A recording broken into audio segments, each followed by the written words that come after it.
Hey guys, so in this video I'm going to talk about separate hand sets and other ideas in fast piano progress. Part 2, basically continuation of last week, as that's kind of what it turned into.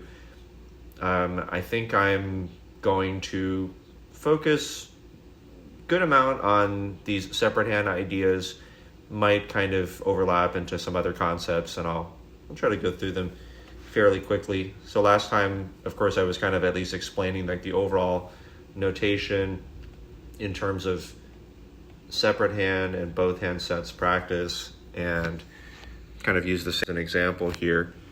So again, we'll use regular square brackets for separate hand sets, SH, and then these curly brackets for both hand sets. And for context, I think, the video last week, like the part 1, basically, separate hand sets and other ideas in fast piano progress, if you search that on YouTube, you should find it, or go to my channel. And, again, a set is just one measure plus the following beat, right? So that would be one measure and then the first vertical of the following. There's a lot of other videos that kind of explain in more detail. And then, a half measure set, for instance, would be half of a measure plus the following beat. So half of the measure plus the next vertical, half of a measure plus the next vertical, and so on. I guess we could potentially use some different colors for this. And these are not, when I'm marking these symbols, they are not actually the real, markings within the methodology. They are just little indicators to help remind beginner and intermediate students kind of where the beginnings of measures are, where the middles of measures are, and so on. It doesn't actually indicate completion. For the sake of this video, I think we can, it's kind of too difficult to see.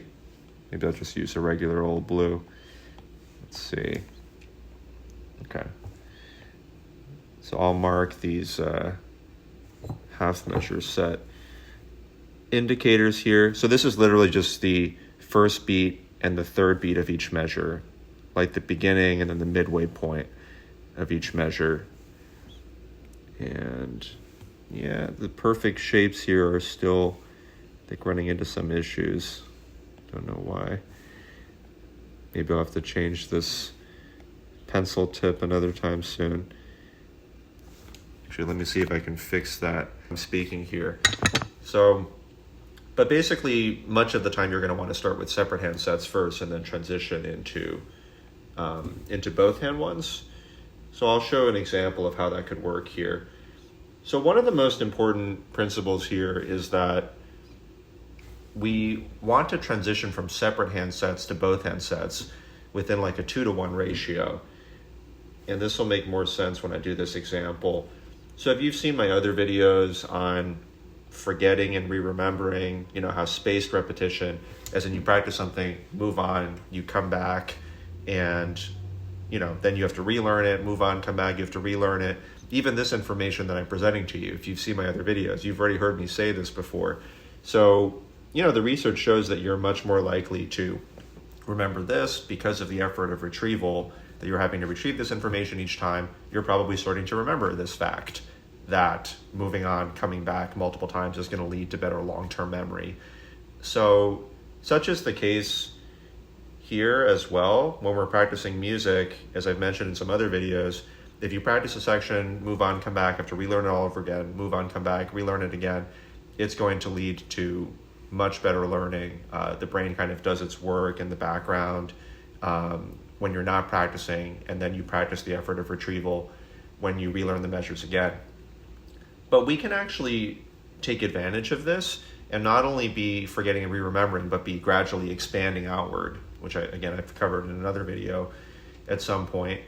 And when we start with the separate hand sets, it makes it easier initially, but at some point, both hands, we do want to link it together, of course. And when I say a 2-to-1 ratio, this means, for instance, maybe we might do one measure separate hand sets, and then we do 2 measures separate hand sets. And then the third time that we come back to a given section, we might do 1 measure both hand sets, right? Because we had like 1 measure separate, 2 measures separate, and then a 2-to-1 ratio. Now maybe we're doing one measure, both hand sets.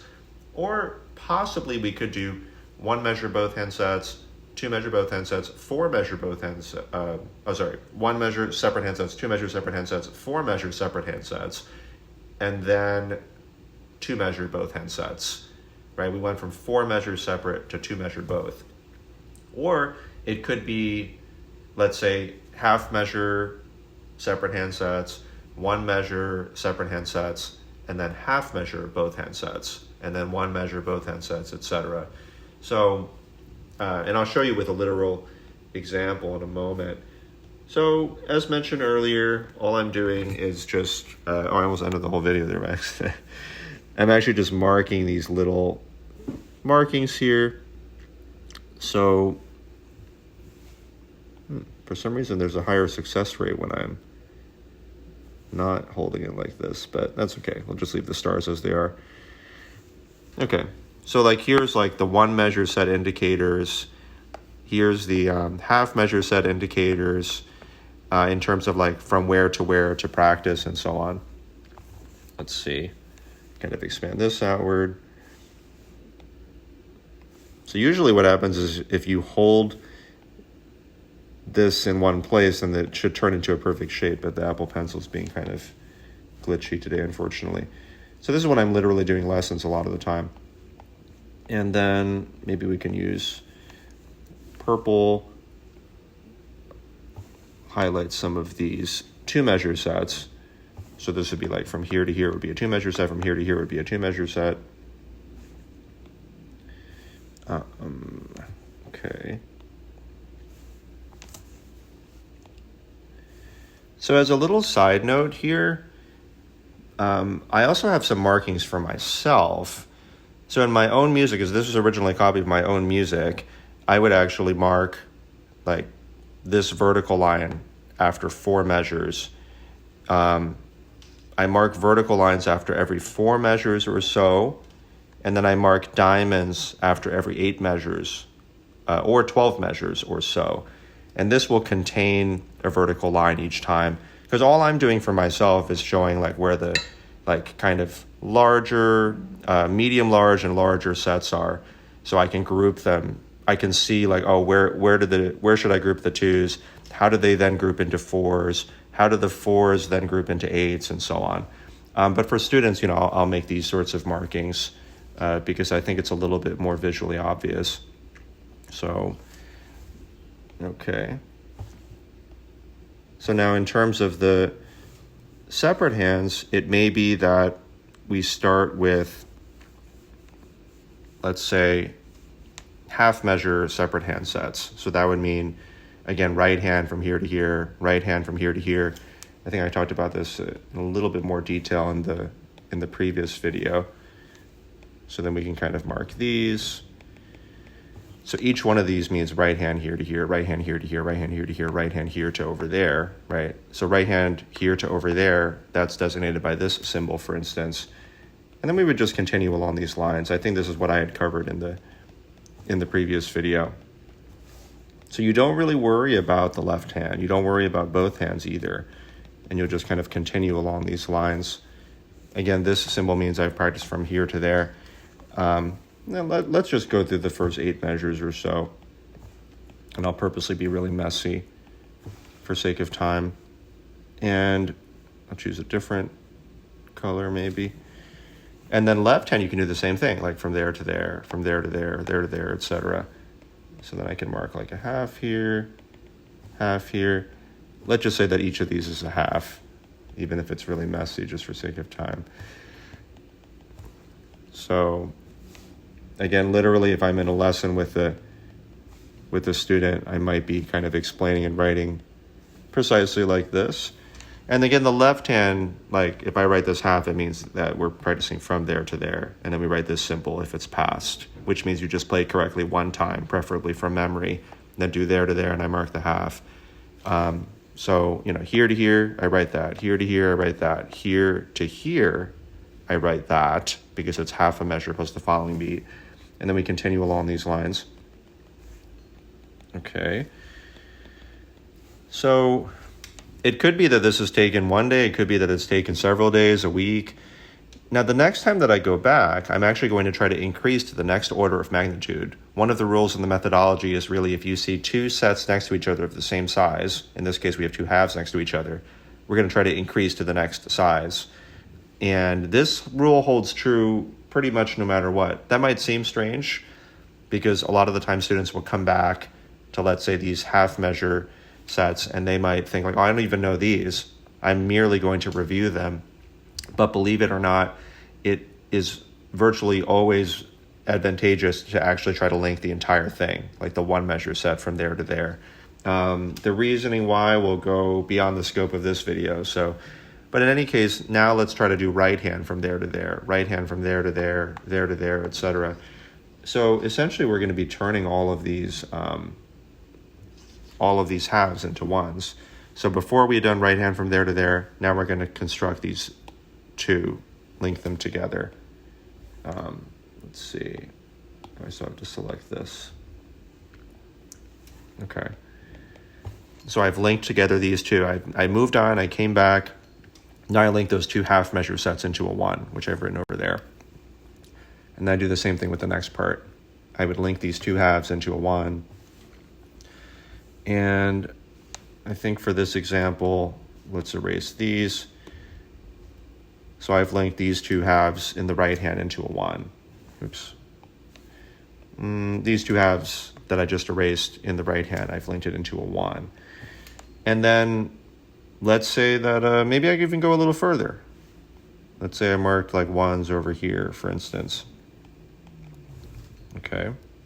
Maybe I'll do the next one as well. Link these two halves, because originally I played here to there, and then I'll link that into a one. Actually, maybe let's undo that for a second. Do a little neater. Okay. And the left hand, I'll do the same thing. I'll go back. I have these two halves next to each other. I should link it into a one from there to there. How we specifically do this is beyond the scope of this video as well, because even though I'm talking fairly quickly, this is not actually the full methodology, but at least it gives you some idea of the type of work that we're typically doing. So we have like a one here, and let's just erase all these other halves for sake of example. So each of these pairs of half measure sets, we'll link them into ones this time, even though we won't get into like specifically how it is that we're solving it. So let's just go ahead and just write those. So in each case, I've linked each of the pairs of half measure sets into ones. So you can see now the benefit of the notation, because we know that the right hand, for instance, is played from there to there just by looking at this symbol. We know that the left is played from here to here by looking at this symbol.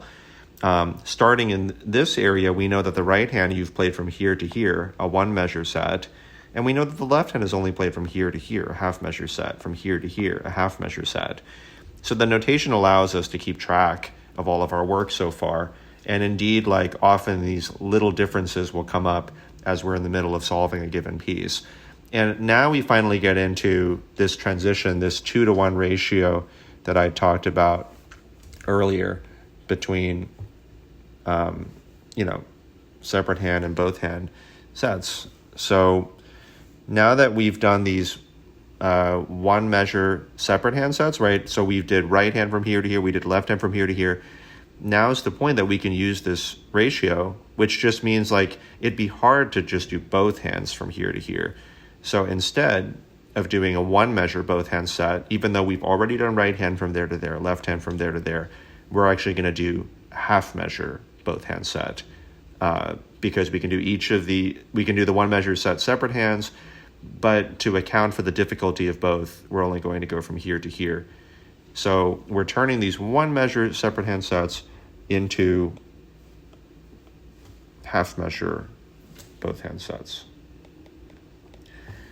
And this means I've played from triangle to triangle with both hands. And I write the half there. Triangle to triangle, write a half. Right? Both hands here. And then we keep going this way. So we can write like half measure set marker, again, both hands from there to there, because I previously played right hand from there all the way to there, left hand from there all the way to there. So now we're in a position where we can use this 2-to-1 ratio, transition to both hand sets. Now we're doing both hands from triangle to triangle, both hands from this triangle to that triangle over there. I won't go into it very much in this video, but, you know, in the meantime, if you start to get fatigued from doing these both hand sets, you could be doing more things on the frontier here. You could be starting to solve half measure right hand sets in this next area. Right? So you could be starting to solve left hand ones over here, even though it's not the same color as the one I used earlier. Or at least the right hand sets aren't. So this kind of gives you an idea, even though this was kind of explaining how the separate hand sets transition into both hand sets, right? This 2-to-1 ratio of how the methodology kind of works as a whole. You can keep track of your work in all these different areas. You can kind of observe the top level strategy that's going on here. And then, by the way, as you continue to solve these like half measure both hand sets, let's say, for instance, that, again, we turn these one measure separate hand sets into half measure both hand sets the next time. Okay, so I've marked each of these. Well, then, of course, the next time through, then I can try, let's see if we can choose a color where you can actually see it, but it's different. Then we can try to link these two half measure both hand sets, right? From here to here and from here to here. We can link that into a one measure set. One measure both hand set. So in this case, we've actually gone from half measure separate hand sets to one measure separate hand sets to half measure both hand sets, and then to one measure both hand sets. And then we would just continue going from there. 2 measure both hands, 4 measure both hands, et cetera, et cetera. So I think that provides a pretty good view of how the separate hand sets relate to the both. Again, I actually did not explain how to literally solve them. This is what I often say to students as well, and I've mentioned on this channel. Even though I think this is already actually much more specific, it's a type of thinking you're very unlikely to encounter anywhere else as far as I'm aware. But this is still very general compared to the type of work that we're typically doing in lessons. Like, this has turned into a 18-minute video or something so far. I honestly, in my mind, I thought that it might take like 5 minutes. And clearly I'm out of touch with reality about even this level of detail. So to be able to explain, like, how do you actually, solve that half measure set? How do you actually solve the one measure set instead of just playing it forwards? Like, it's not really that you just do half measure sets and then you move on, then you come back and then you do the one measure set normally. You would actually combine that with the adding and reverse principle. You'd probably combine that with metronome practice at some point, with mental practice, with the logistical methodology that I've mentioned in terms of planning. But hopefully this at least gives you some ideas, ways that you can relate separate hand to both hand practice, combine it with spaced repetition and so on.